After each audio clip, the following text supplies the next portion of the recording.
प्रदेश प्रभारी क्रांतिकारी पत्रकार परिषद। बंधुओं, आज जौनपुर के ब्लॉक खुटहान के सभागार में प्रदेश के अनेक जिलों के पत्रकारिता जगत के जुड़े और क्रांतिकारी पत्रकार परिषद के पदाधिकारी गण, जिनका अभी हाल में चयन हुआ था, उनका शपथ ग्रहण समारोह और होली मिलन समारोह दोनों का आयोजन था। सभी पत्रकार उत्तर प्रदेश के अनेक जनपद से यहाँ पर सम्मिलित हुए। लगभग 150 की संख्या में नवनियुक्त पत्रकारों को उनके कार्य के लिए, उनकी कर्तव्य निष्ठा के लिए शपथ ग्रहण कराया गया। साथ ही साथ समाज के अंदर व्याप्त जो कुरीतियाँ हैं, कलम की ताकत से उसको समाज के पटल पर लाकर लोगों को न्याय दिलाने का संकल्प लिया। साथ ही साथ पत्रकार बंधुओं के व्यक्तिगत जीवन की जो समस्याएं हैं, उन्हें एकजुट होकर शासन और प्रशासन तथा जनप्रतिनिधियों के बीच में रखकर उसके निराकरण करने के लिए भी संकल्पित हुए। आज के इस कार्यक्रम में क्रांतिकारी पत्रकार परिषद के केंद्रीय प्रमुख डॉक्टर अनिल दुबे आज़ाद के साथ अनेक बुद्धिजीवी, समाज के संभ्रांत लोग, जनप्रतिनिधि और प्रेस प्रतिनिधि यहाँ पर उपस्थित रहे। महोदय जी, क्रांतिकारी पत्रकार परिषद का मुख्य उद्देश्य क्या है? क्रांतिकारी पत्रकार परिषद, जो पत्रकार का उद्देश्य है वही क्रांतिकारी पत्रकार का है। कई बार समाज में कार्य करते हुए पत्रकार के सामने भी अनेक चुनौतियों का सामना आता है। ऐसी चुनौतियों को निपटने के लिए एक स्लोगन है कि संघे शक्ति कलयुगे। अगर कोई समस्या बड़ी है, चुनौती बड़ी है, तो उसे बड़ी ताकत में मिलकर लड़ना भी पड़ता है। ऐसे में संपूर्ण देश के अंदर और उत्तर प्रदेश के अनेक जिलों में क्रांतिकारी परिषद काम कर रहा है, जो पुरजोर तरीके से अपने साथी के साथ उसकी समस्या में खड़ा होकर उसको संघर्ष करता है। पत्रकार चौथा स्तंभ कहा जाता है, तो फिर पत्रकार को संगठन बनाने की जरूरत क्या पड़ी? संगठन तो हर जगह है। अगर देखा जाए तो पूरी की पूरी व्यवस्था का नाम ही संगठन है। अगर आज किसी शासन अथवा प्रशासन में बैठे व्यक्ति के ऊपर कोई आपत्ति आती, कोई आरोप आता है, तो पूरी व्यवस्था के साथ खड़वाल माना जाता है। उसी तरह से पत्रकारिता भी एक व्यवस्था का अंग है। उसके भी तमाम साथी उसके अंश हैं और सभी उसके साथ मिलजुल कर इसलिए प्रयास करते हैं।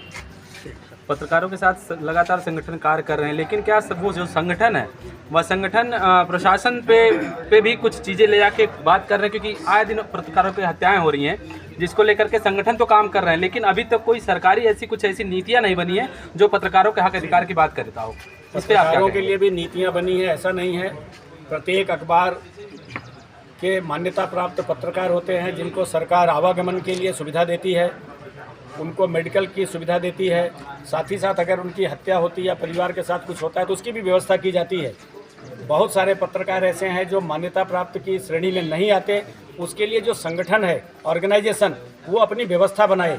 और जैसे बहुत सारी संस्थाएं स्वयंसेवी संस्था के रूप में कार्य कर रही है, वैसे ही 100, 200, 1000 लोग मिलकर अपनी स्वयं की व्यवस्था करें कि किसी पत्रकार के साथ अगर कोई अपरिहार्य कारणों से कोई घटना, दुर्घटना होती है तो सब मिलकर उसका सहयोग कर सकें। धन्यवाद।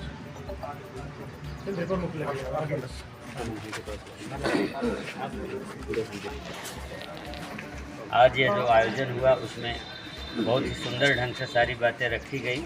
जैसा कि आप लोग जानते हैं, पत्रकार चतुर्थ स्तंभ लोकतंत्र का कहा जाता है, लेकिन यह तभी संभव है जब पत्रकार भी पत्रकार की तरह रहें और पत्रकारिता का स्तर न गिरने दें। और कोई सवाल पूछना है भाई? केंद्रीय प्रमुख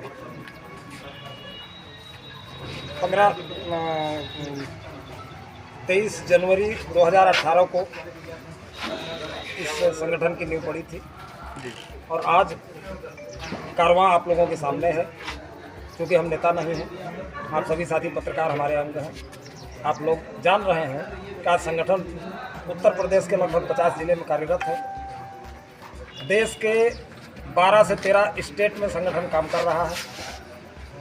आज यहाँ आने का उद्देश्य सिर्फ ये था कि दीपक तले अंधेरा कहा जाता है वो लागू न हो।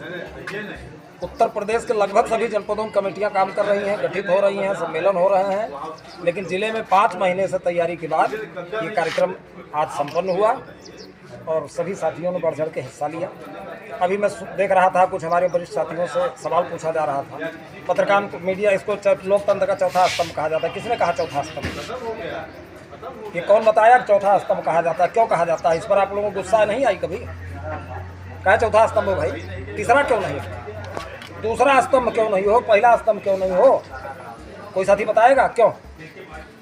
ये हम ही को बताना पड़ेगा। आप ही बताएं। ये इसलिए है कि हम खेमे खेमे में बटे हुए हैं, हम कमज़ोर हैं। एक मिनट का किस्सा भी बताऊंगा। जब आप पढ़ते रहे होंगे, जो बच्चा सबसे खुराफाती होता था वो पढ़ने वाले बच्चे के बगल में जाके बैठता था और उसको धक्का मारता था, और किसको फला फलाओ, अपनी गोल बैठाता था। और वो पढ़ने वाले बच्चे को जिसको डिस्टर्ब करने जाते थे वो धक्का मार के बेंच से बाहर कर देते थे। आपकी वही हाल हुई है। जो भी कार्यपालिका, विधायिका, न्यायपालिका जो भी ये गिरोह बंद होकर के काम कर रहे हैं, आप लोग गिरोह बंद जब तक नहीं होंगे, जब तक आप एकजुट नहीं होंगे, मजबूत नहीं होंगे, अभी तो चौथा है, चौथे के माध्यम से पाँचवें तक चले जाओगे, आपकी गिनती समाप्त हो जाएगी। इसलिए पत्रकारों को जागने की जरूरत है। दुनिया का सबसे जागरूक जीव जो होता है वो पत्रकारिता में आता है और हम सबसे ज़्यादा जागरूक हैं। इसलिए हम नहीं मानते कि हम चौथा स्तंभ हैं, और हम तब तक लड़ाई लड़ेंगे जब तक कि ये तीनों स्तंभ मिल करके हमको प्रथम स्तंभ नहीं बना देंगे, हमको प्रथम स्तंभ का सम्मान नहीं मिलेगा, तब तक क्रांतिकारी का आंदोलन जारी रहेगा।